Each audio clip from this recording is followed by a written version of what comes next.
Hi and welcome to Outdoor World Direct. Today we're going to take a look at the Vango Rome 550 XL Airbeam tent. This is part of the XL collection of Airbeam tents for 2021, which means it's kind of like an entry to mid-level product. It's got a Sentinel Dura 70 Denier fabric, it's waterproof to 4000 millimeters, and it's got the patented colour lock technology on the fabric, which will help to reduce fading and slow fading and UV degradation over time.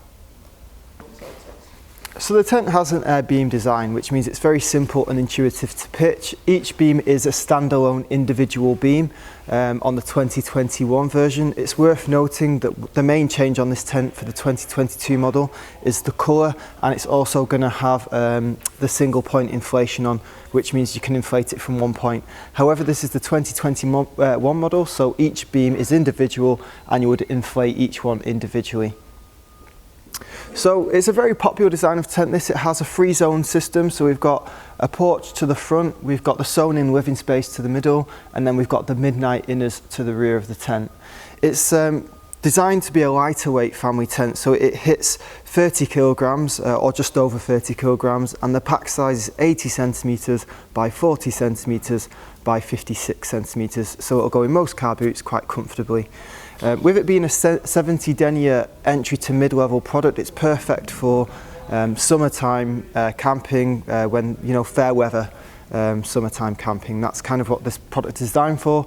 It's got full standing height throughout, and you've got plenty of living space inside. It's designed to sleep up to 5 people, but I would probably say it's more ideal for smaller families of 3 at a top 4, so I wouldn't push past 4 people inside this tent, otherwise it will be a little bit narrow for space. Okay, so the front of this tent is slightly different from some of the other tents in our collection, and the reason for that is we've actually got 2 doors which zip together to create a seal, and this area can be fully enclosed.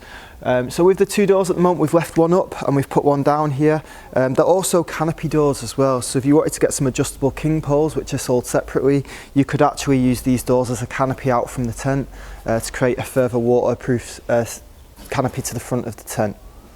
We've got 2 side windows, one on the left and one on the right, and these both are backed by toggled privacy curtains, so of an evening you can close those windows off from the public site. Also, you've got 2 windows, one in the front and one in the front of this other door here when it's down. Those also have toggled privacy curtains as well. This is a great area, the front of the tent, for storage, or some people use them as a wet room, so place to hang maybe wet clothes, muddy boots, that kind of thing. It's also a good area to actually put some chairs and relax of an evening, and if you get caught out by the weather and you want to cook inside the tent, you could always open this door here and this door here and have a nice open canopy, so you've got plenty of open air for the condensation to escape to. So taking a look at the interior living space of the Rome 550, first of all, what we have in here is a fully sewn in ground sheet all the way around the tent. This fully sewn in ground sheet is a true sewn in ground sheet, and what I mean by that is that at no point do the doors fold down and reveal a gap, so everything kind of zips together. There's nowhere for the bugs to get in. So we have a side door here to my right which has a mesh panel, which is really helpful for getting some airflow into the tent.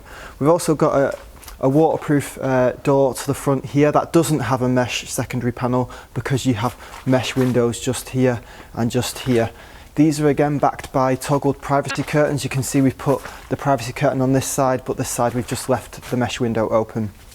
Having lots of mesh in this area is really helpful because it's going to reduce the amount of condensation that you feel inside the tent. So as much mesh as you can get in a tent like this, that's what you want, just to, number 1, cool it down on a hot day, and number 2, reduce any effects of condensation, which you do get with these sewn in ground sheets because the moisture's got no way of escaping.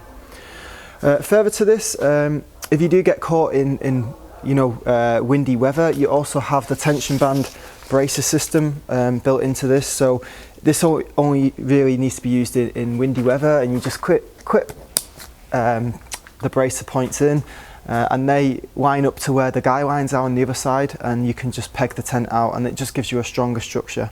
What you don't want to do is over tension these, and you don't really want them up if it's not windy. If the weather's fine, you can just remove them and keep them in their pockets.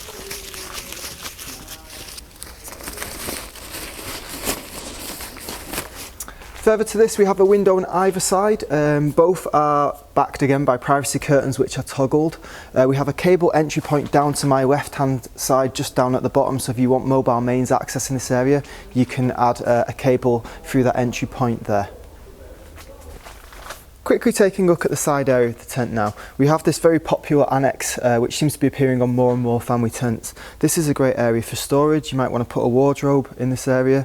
You might want to put a larder for storing food, or you might actually just want to put a porta potty in here and then zip this door up as like an emergency toilet during the night.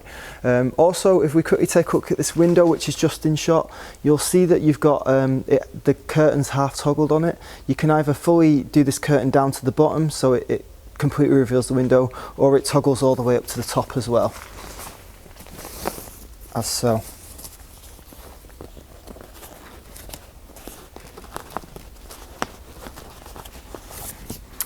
Further to this, we have the Skytrack, which I'll quickly run through because Skytracks again become something that's really popular and quite common on these family tents. So Skytrack sits on the beams, and the idea of Skytrack is that on this beam closest to the inner tent, it will always run from the ground all the way along the roof panel, and it's literally just a grey pelmet, and you can attach lighting to it as we have here.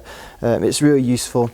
However, if you come away from this beam which is by the inner tent, say if you look at the middle and the front beams, it's on the roof panel from kind of like here where I'm pointing to the other side, so it doesn't go all the way down the beam like it does on this rear one. This is a thing with Vango Airbeam tents. They only put the Skytrack all the way around this beam by the bedrooms, and the reason for that is typically this is where people put their light in, so it's really handy for tidying the cables and lighting all the way down to the base of the beam.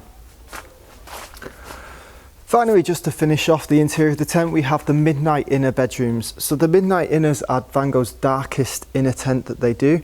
So here we have a 5-man inner, so you've got a configuration of 2 and 3 on that side. You do have a toggled divider, so you can actually split the bedroom off in 2 places. There's only one toggled divider, but you can configure it into a 3 and a 2, and there's a couple of different places that you can actually hang the divider depending on which way you want to go about it. So with the darkened bedrooms, they really help to eliminate early morning light, which, you know, typically wakes everybody up very early on a campsite. It's not ideal. So that's why they've made a darker bedroom, because it was a request from campers that they wanted to be able to sleep later and not be woken up at the crack of dawn.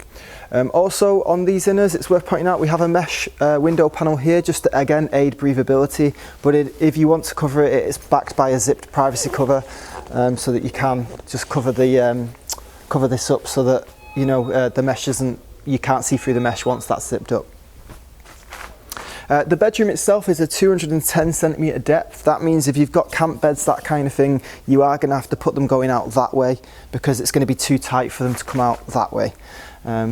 So that's your midnight inner. As I've mentioned, it's the darkest inner that Vango do, so you will get a great night's sleep in here. You're going to get 5 people in here at a push. I'd probably look to put 3 or 4 in here with a configuration of 2 and 2, with that being the larger bedroom. So to quickly go through the optional extras you can get for this tent, the first one is the footprint ground sheet, which is the GP116. The ground sheet will cover the sewn-in ground sheet of this area here, and then there's another secondary ground sheet in that footprint which covers the area where I'm standing as well. Then there's the universal carpet, which is CP008, which fits nicely into the living space and just gives a bit of comfort and warmth underfoot. The last accessory for this tent is the skyliner, which hides the beams on the roof panel and also reduces condensation. That is code SY106. So to quickly recap the Rome 550 XL, it's part of the kind of more top end of the entry-level Airbeam tents from Vango. It fits into their XL collection. It's got the 70 Denier Dura fabric. It's got a full Airbeam design, so it's very simple and intuitive to pitch and easy to set down. You also have a rain-safe door to the side, and you also have the annex to the other side. They're the only poles that you'll need on this tent, and they're very quick and simple to put into the sleeves. You also have the midnight inners, which are much darker inners for a better night's sleep.